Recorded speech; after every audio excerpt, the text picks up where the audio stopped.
La Biblia dice que los cristianos deben vestir de toda la armadura de Dios.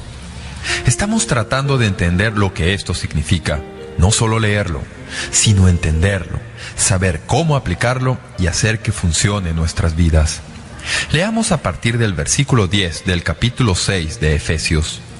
Por lo demás, hermanos míos, fortaleceos en el Señor y en el poder de su fuerza, vestíos de toda la armadura de Dios para que podáis estar firmes contra las acechanzas del diablo.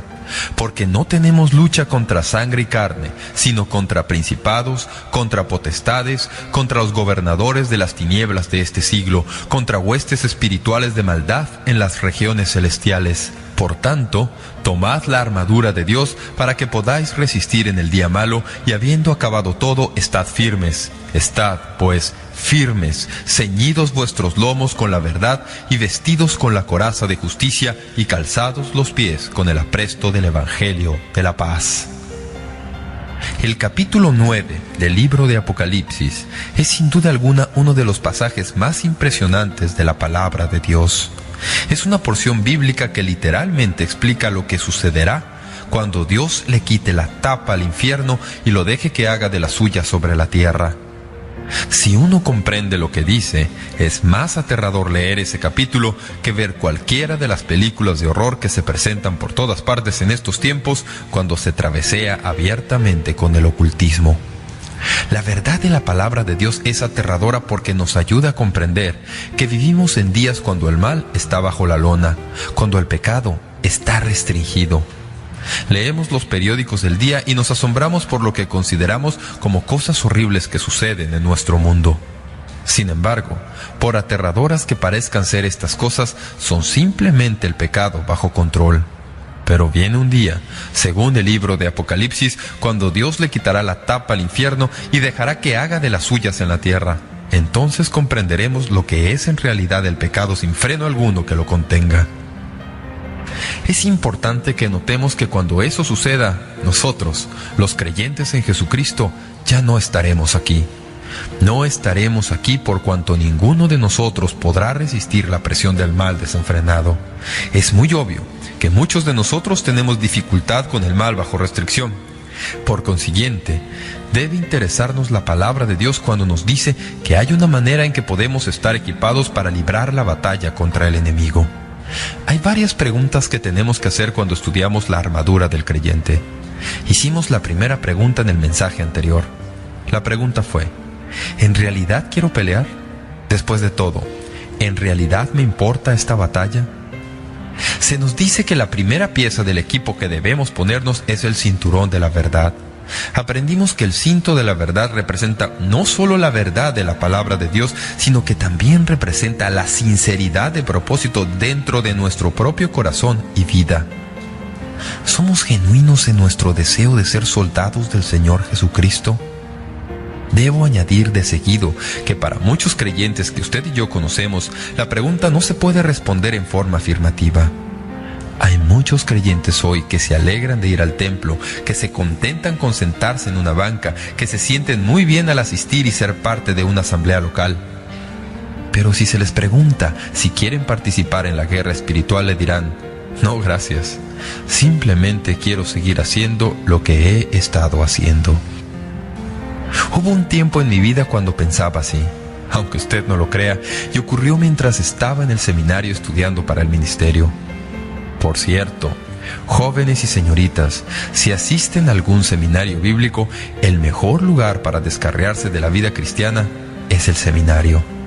Porque todos los días usted está tratando con la verdad de la palabra de Dios y sus principios, y usted se acostumbra a eso, al punto de que, si no tiene cuidado, se olvida de que hay algunas realidades espirituales que tienen que ver con su propia vida personal.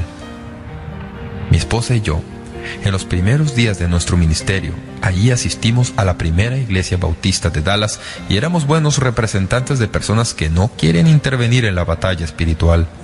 Llegábamos tarde, nos sentábamos en la galería, en ese templo que tiene cabida para unas 6,000 personas. Nadie sabía que estábamos ahí. Nadie sabía si no estábamos presentes. Llegábamos a hurtadillas y salíamos sin que se nos notara.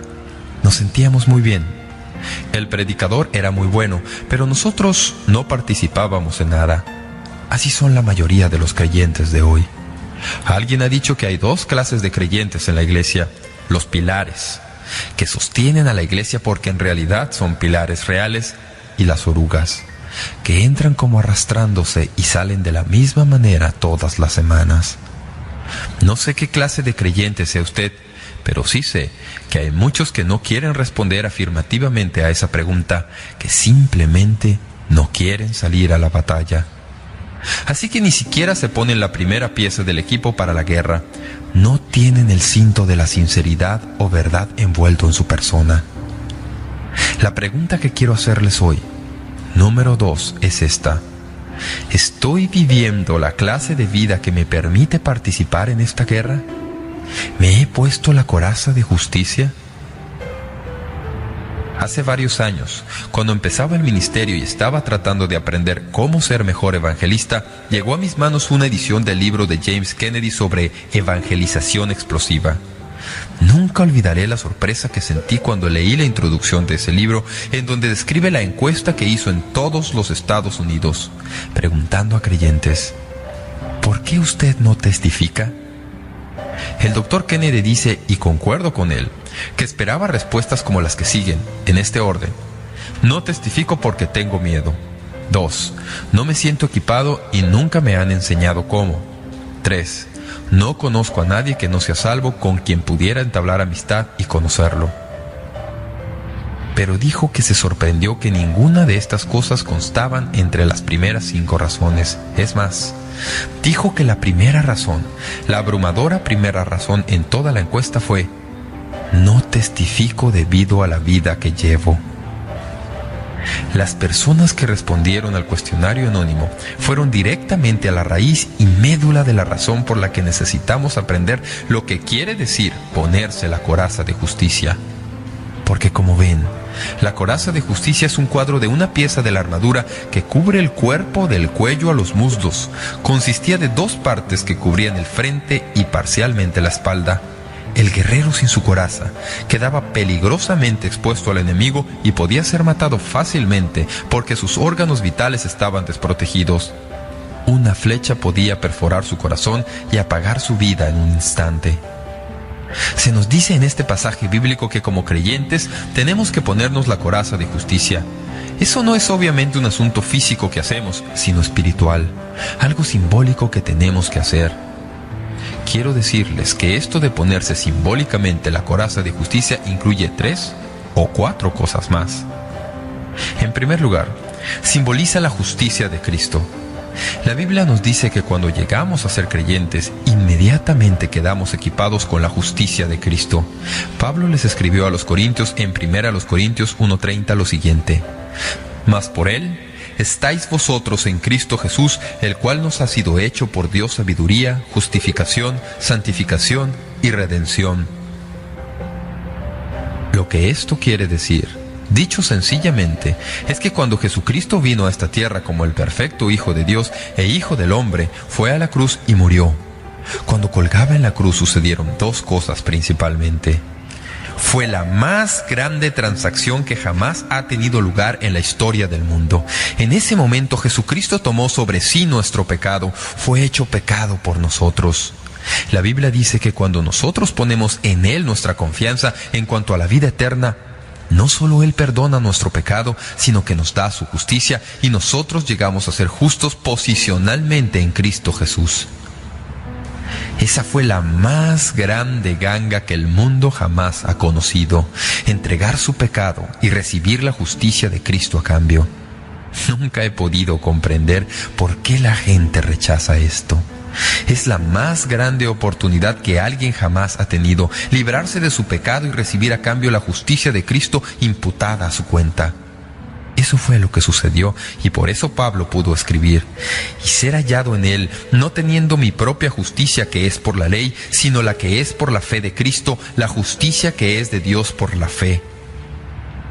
Filipenses 3:9. En otras palabras, cuando usted se pone la coraza de justicia, en primer lugar, simboliza el hecho de que usted queda protegido por la justicia de Cristo cuando el antiguo acusador va al cielo para acusar a los hermanos. La Biblia dice que lo hace. El acusador es arrojado del cielo, según el capítulo 12 de Apocalipsis, pero hasta entonces está ahí acusándonos. Cada vez que tiene la oportunidad, corre al Señor y le dice: ¿ves a Jeremías allá abajo? Voy a decirte algo de él, Señor. Y el Señor le dice: no veo a Jeremías como tú lo ves. Lo veo por medio de mi Hijo Jesucristo, y cuando veo a Jeremías, veo un Jeremías justo. Eso es suficiente como para hacer que uno alabe a Dios como ninguna otra cosa lo lograría. Esa es mi armadura. No tengo que preocuparme porque Satanás me acuse ante el Padre, porque cuando el Señor me observa, ve a Cristo y su justicia. Así que esa es justicia posicional. Pienso que esta es una gran verdad por la cual todos deberíamos estar agradecidos. Pero demasiados de nosotros ocupamos nuestra posición y hacemos muy poco en cuanto a la práctica. Alguien me preguntó una vez: ¿cómo se define la santificación? Hubo un tiempo cuando la manera consabida de las damas de dar testimonio en reuniones era repetir una frase santurrona: soy salva, santificada y satisfecha. Uno siempre se pregunta qué quiere decir ser santificado. Siempre pensé que era una especie de segunda bendición o algo así. Pero hallé al estudiar la Biblia que la santificación es llegar a ser en la práctica lo que ya somos en posición. Escuchen, todos pueden comprender esto. Todos podemos captar esto. El problema con muchos creyentes es que quieren ponerse la armadura posicional, que a mi juicio tiene que ver con la parte interna de la armadura, pero no quieren ponerse la armadura externa. Porque la parte exterior de la armadura, número 2, simboliza no solo la justicia de Cristo, simboliza la justicia del creyente por igual. Es una verdad bendita que Cristo es nuestra justicia, pero demasiados de nosotros ocupamos nuestra posición y hacemos muy poco en la práctica. Vivimos vidas despreocupadas, mundanas, indiferentes, y luego arrullamos nuestra conciencia diciendo: bueno pues, ante Dios somos justos en Cristo. Si somos justos en Cristo por dentro, entonces debemos ser justos por fuera. Es pésimo negocio hacer lo que se nos antoja, vivir según la carne y cantar: sin mancha estoy ante el trono. Hallamos gran consuelo en eso, pero nuestras necesidades reales reflejan nuestro estado. Nuestra posición debe reflejarse en nuestra práctica, y todos los días de nuestras vidas debemos hacer nuestro objetivo número 1 este propósito: quiero ser en la práctica lo que ya soy en posición. Todos los días quiero ser justo en Cristo. Por eso, cuando abrimos la Biblia en este pasaje, estamos hablando de ser justos ante Dios y vivir vidas justas y santas. La coraza de justicia es nuestra cuando vivimos de acuerdo al patrón de la palabra de Dios según lo comprendemos. Podemos enfrentar las tentaciones de Satanás sin rendirnos si sabemos cómo vivir vidas justas. La Biblia enseña que debemos vestirnos de justicia. Abran la Biblia en Efesios 4. Efesios 4:24 dice: y vestíos del nuevo hombre, creado según Dios en la justicia y santidad de la verdad. No dice que debemos esperar para que Dios nos la ponga encima. Uno no se queda parado esperando recibirla. No dé por sentado que así se le hará. Dice: vestíos. En otras palabras, vivan vidas santas, empiecen a vivir en la práctica lo que ya son en posición. Hablábamos de esto cuando estudiábamos el libro de Apocalipsis, y les dije que cuando lleguemos al cielo estaremos vestidos de esa justicia. Eso es lo que dice la Biblia: vamos a ir vestidos de la ropa blanca de nuestras vidas justas. Dije, para algunos creyentes que conozco será como exhibición indecente, porque si no vivimos vidas justas, no estamos llevando la coraza de justicia como la armadura que Dios nos ha dado. Ustedes pueden decir: pastor, ¿qué tiene que ver esto en el conflicto? Permítanme explicarlo. Aparte de una vida así, el creyente no tiene defensa contra las acusaciones de Satanás. Ustedes están bien muertos si no viven vidas justas. No tienen seguridad de salvación. Satanás vendrá y les hará dudar incluso de si es creyente. Ustedes no tienen poder para atacar. El testimonio de sus labios será ineficaz. Como las personas que respondieron a la encuesta que mencioné hace unos momentos, usted no testifica porque pensará: ¿cómo puedo hablar de lo que Cristo ha hecho por mí cuando mi vida no es nada diferente de la de los demás? El vecino de al lado no querrá a Cristo porque no ve en usted lo que usted dice que tiene en Cristo. Usted no tendrá ningún poder en su vida espiritual si decide vivir en la periferia en donde viven tantos creyentes. Estamos perdiendo la guerra porque nunca hemos declarado nuestra lealtad de modo contundente como para no poder echarnos para atrás. Queremos vivir muy cerca del mundo, queremos vivir lo más cómodamente que sea posible en nuestra cultura y en realidad no queremos librar la guerra. Lo que me digo a mí mismo y a todos nosotros, porque estoy predicándome incluso a mí mismo hoy, es esto: si en realidad no queremos luchar, entonces no deberíamos estar quejándonos cuando perdemos la batalla. Si no queremos ponernos en las manos de Dios y ser instrumentos justos en las manos del Dios Todopoderoso, entonces no deberíamos andar por todos lados con nuestras cabezas agachadas preguntándonos por qué hay tanta derrota, porque nunca nos hemos involucrado realmente en la batalla. Ahora bien, usted puede preguntar: ¿qué clase de vida es esa de la que estamos hablando? ¿De qué estilo o forma de vida estamos hablando? Suena imposible. Pues bien, es imposible en la carne. Voy a darles un indicio al respecto en unos momentos. Abran su Biblia en 2 Corintios 6, 3-10. Pablo está haciendo su defensa ante la iglesia en Corinto y describe ahí una forma de vida. Miren, para empezar, en el versículo 7 dice: con armas de justicia. Esta es la clave del pasaje. Así es como se verá la armadura de justicia cuando el creyente la lleva puesta en forma práctica. Escuchen la descripción que Pablo da. No damos a nadie ninguna ocasión de tropiezo para que nuestro ministerio no sea vituperado.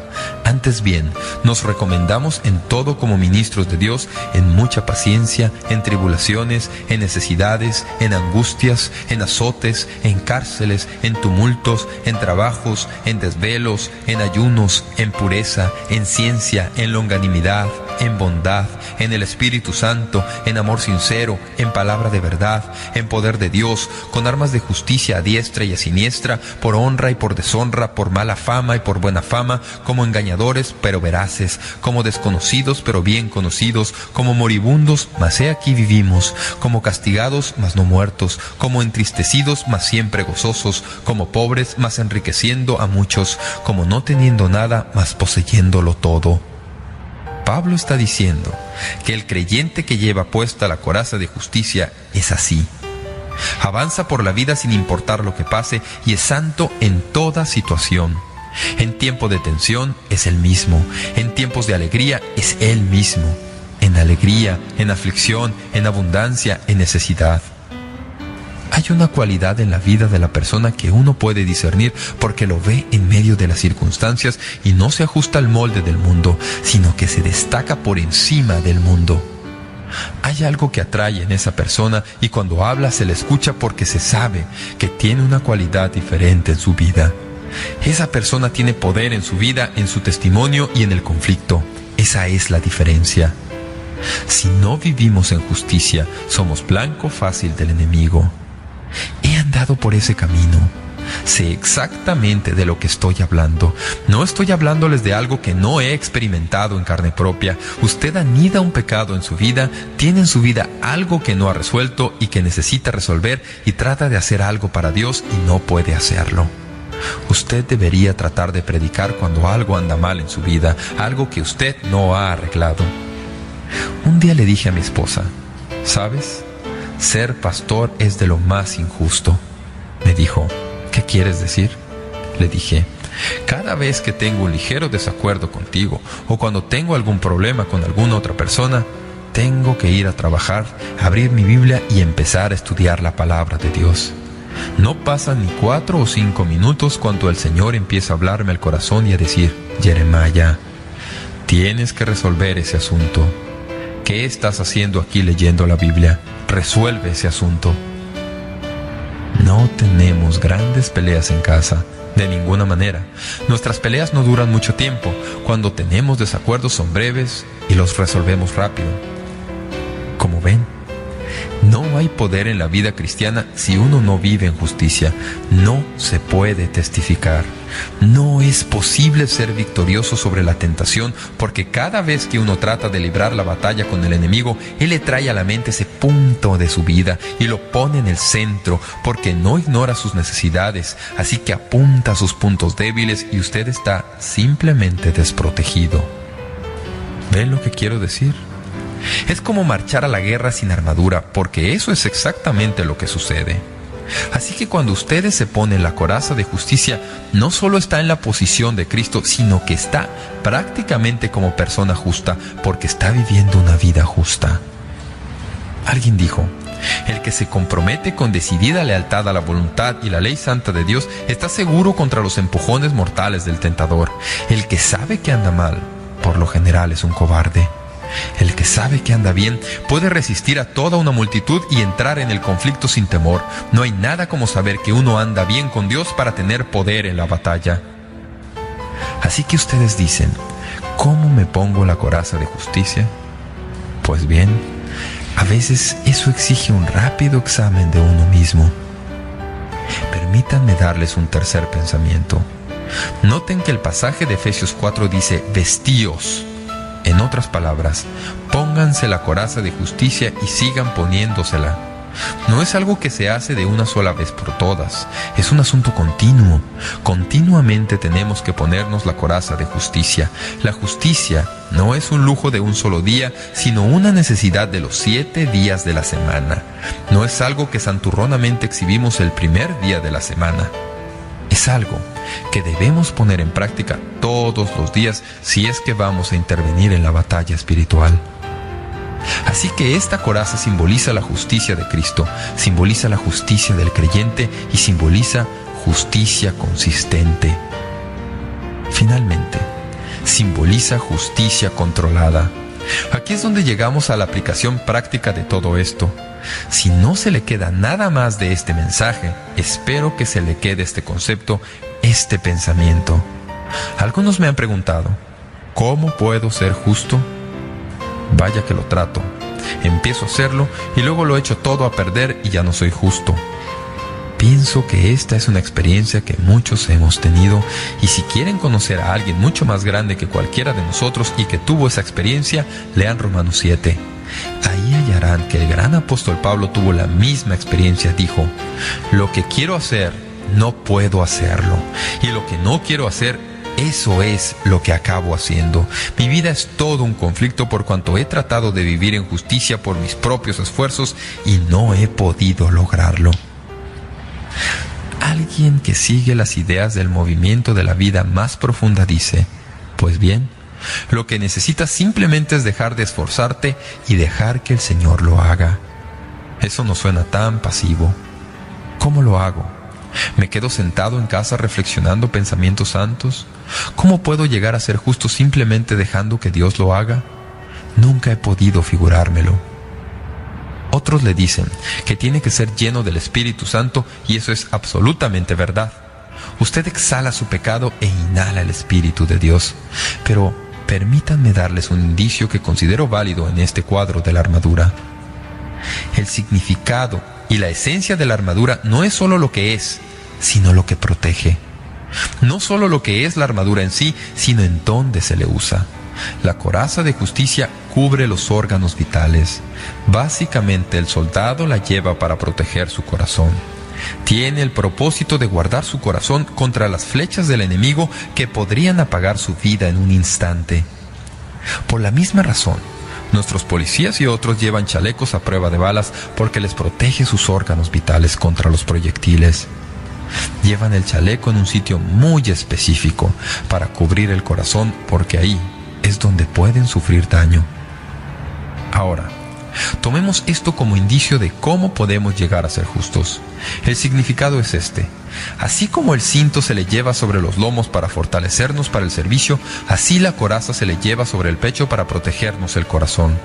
Como ustedes saben, el corazón es el asiento de las emociones, del afecto.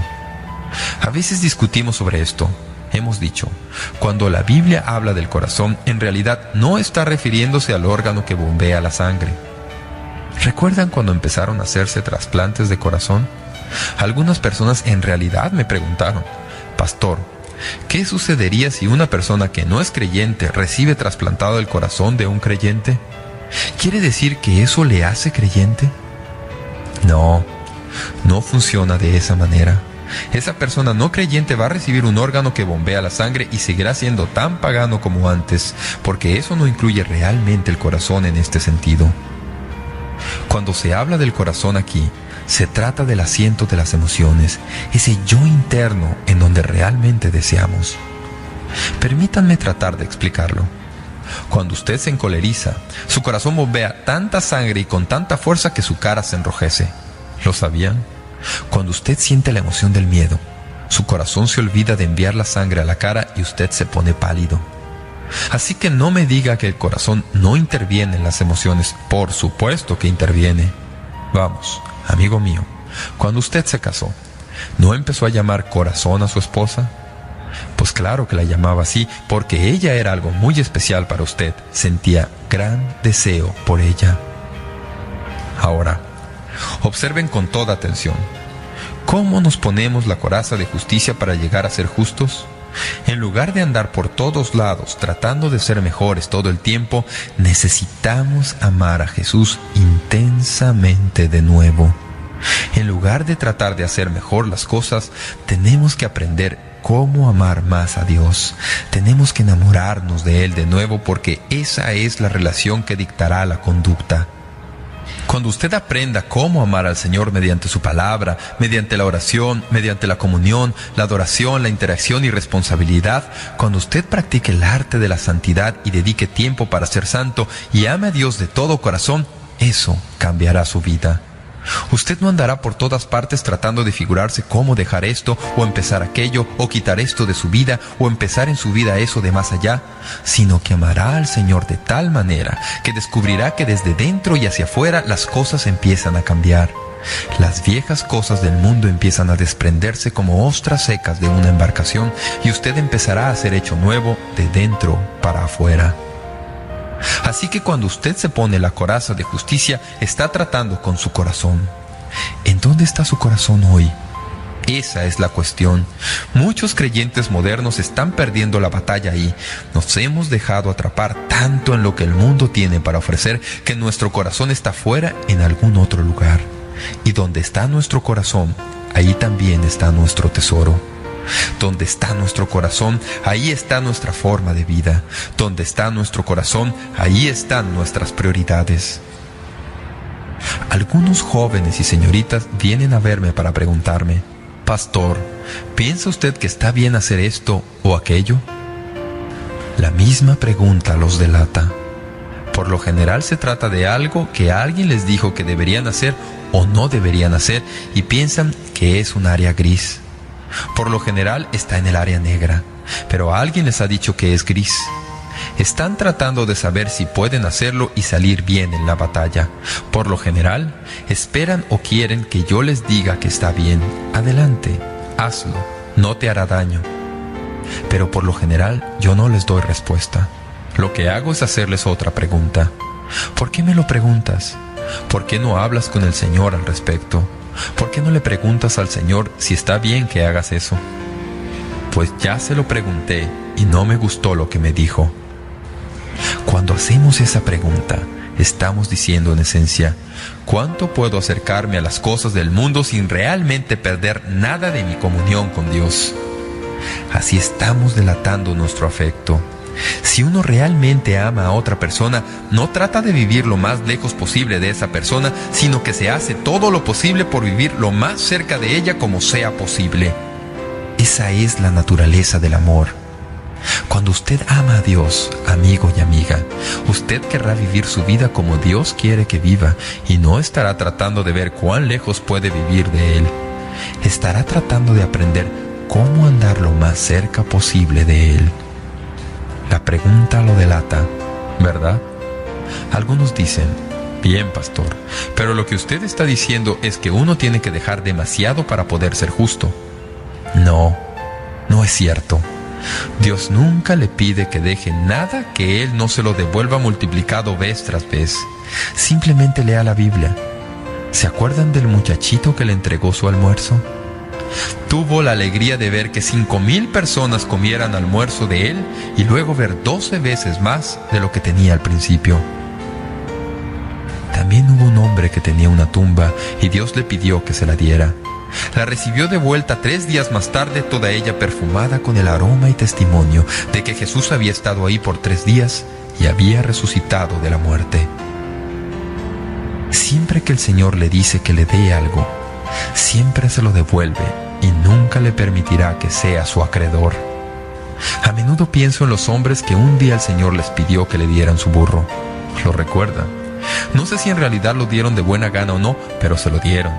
Y tengo que creer que desde ese momento, mientras ese burro estuvo en esta tierra, fue el burro más famoso en toda Palestina. Fue el burro en que montó el Señor Jesús. Si ese hombre viviera hoy, ya habría edificado una catedral y sería millonario.